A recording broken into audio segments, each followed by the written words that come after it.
Now, discussions on system engineering become very complicated due to the very broad mandate of the discipline, the wide range of the types of systems involved, the complexity and the interrelationship of many engineering activities, and the relationships with other disciplines throughout the entire system lifecycle, not to mention the experience and the backgrounds of the people having the discussion.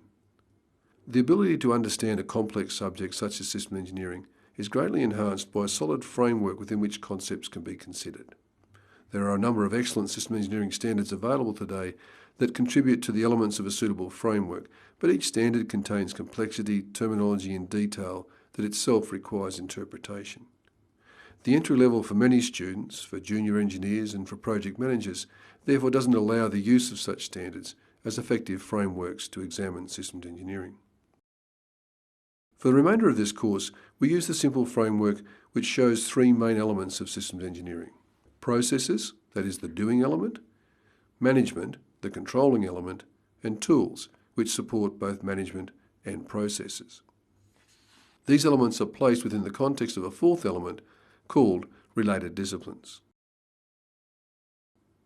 System engineering processes and tasks are divided into the life cycle stages within which they typically occur.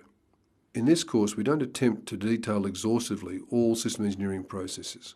Instead, we concentrate on the intent and the main aim of each phase within the system lifecycle and examine some of the likely techniques that may be used to arrive at that aim. We place particular emphasis on the acquisition phase of the lifecycle, as it is the phase during which system engineering has the ability to have the most impact on the system. Systems engineering management is an overarching activity responsible for directing the systems engineering effort, monitoring and reporting that effort to the appropriate areas, and reviewing and auditing the effort at critical stages in the entire process. Later in the course, we address briefly the major system engineering management elements of technical reviews and audits, system test and evaluation, technical risk management, configuration management, the use of specifications and standards, integration management, and system engineering management planning. The preeminent position of system engineering management in our framework illustrates that it's the key to the entire system engineering effort. Now, many tools exist to assist system engineering processes and management. These tools range from techniques and methods through to system engineering standards. Here we describe the most popular tools and standards without repeating information that might be contained elsewhere. Throughout the course, we present generic process tools, such as the requirements breakdown structure, the RBS, functional flow block diagrams, FFBDs, work breakdown structures, WBS, trade-off analyses, and prototyping and simulation as examples of tools that may be applied to the system engineering effort for processes. We also describe the systems engineering management tools of standards and capability maturity models. Now, there are many disciplines, both technical and non-technical, related to systems engineering, such as project management, logistics management, quality assurance, requirements engineering, hardware engineering, software engineering, and so on. The relationship between the related disciplines and the other facets of systems engineering depends very much on the discipline in question. Some, such as project management, oversee the whole system engineering discipline, while others, such as hardware and software engineering, sit between systems engineering management and the processes, and others, such as quality assurance, sit alongside the system engineering effort. We discuss these disciplines and their relation to system engineering at the end of the course. All extant systems engineering standards and practices extol processes that were built around an iterative application of analysis, synthesis, and evaluation. The iterative nature of the application is critical to system engineering processes. Initially, the analysis, synthesis, evaluation loop is applied at the system level, and then reapplied at the subsystem level, then the assembly level, and so on until the entire process is complete. During the early stages, the customer is heavily involved. Towards the end, the contractor is mainly responsible, monitored by the customer. Prior to detailing the individual activities within the system engineering processes, it's worth considering for a brief moment the basic foundations that the analysis, synthesis, evaluation loop provides.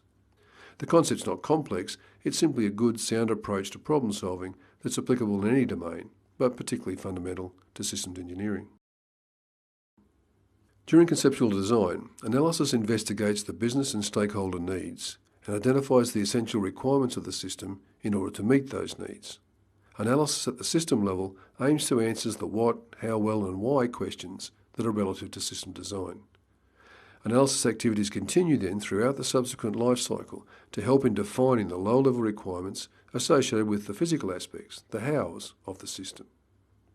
Now, depending on the particular design phase, these requirements may be grouped in accordance with some logical criteria that makes them easier to manage, and then allocated to a particular physical component.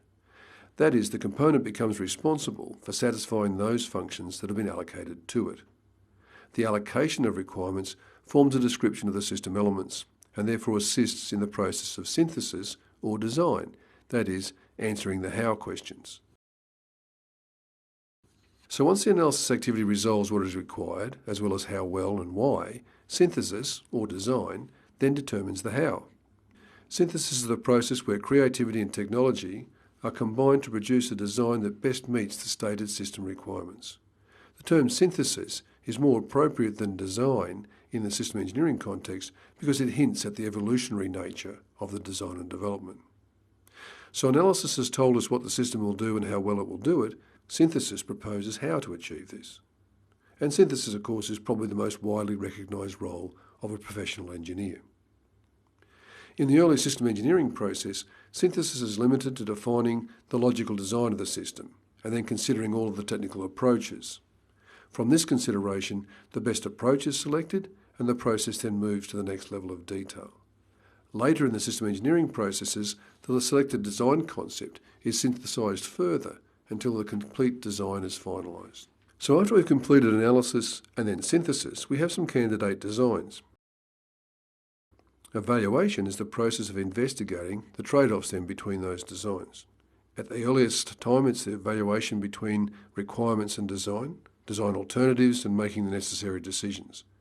But that process continues throughout all stages of the system engineering effort, ultimately determining whether the system satisfies the original requirements. So trade-off analysis is one of the tools available to the system designer in performing evaluation of competing requirements or designs. We discuss trade-off analysis in more detail later. The outcome of the evaluation is a selection or confirmation of the desired approach to the design. Discrepancies are also identified if they're applicable and may result in further analysis and synthesis as the analysis-synthesis-evaluation loop is closed. So you've shown how the analysis-synthesis-evaluation loop can be applied across all the activities in the life cycle.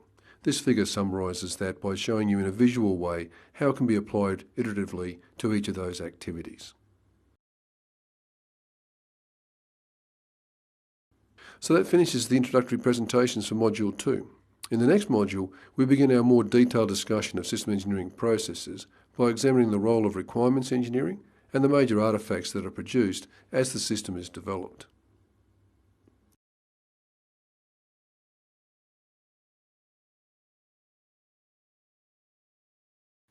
If you're interested in reading further into the topics we covered in this presentation, you may wish to read the corresponding chapters in the texts associated with the course.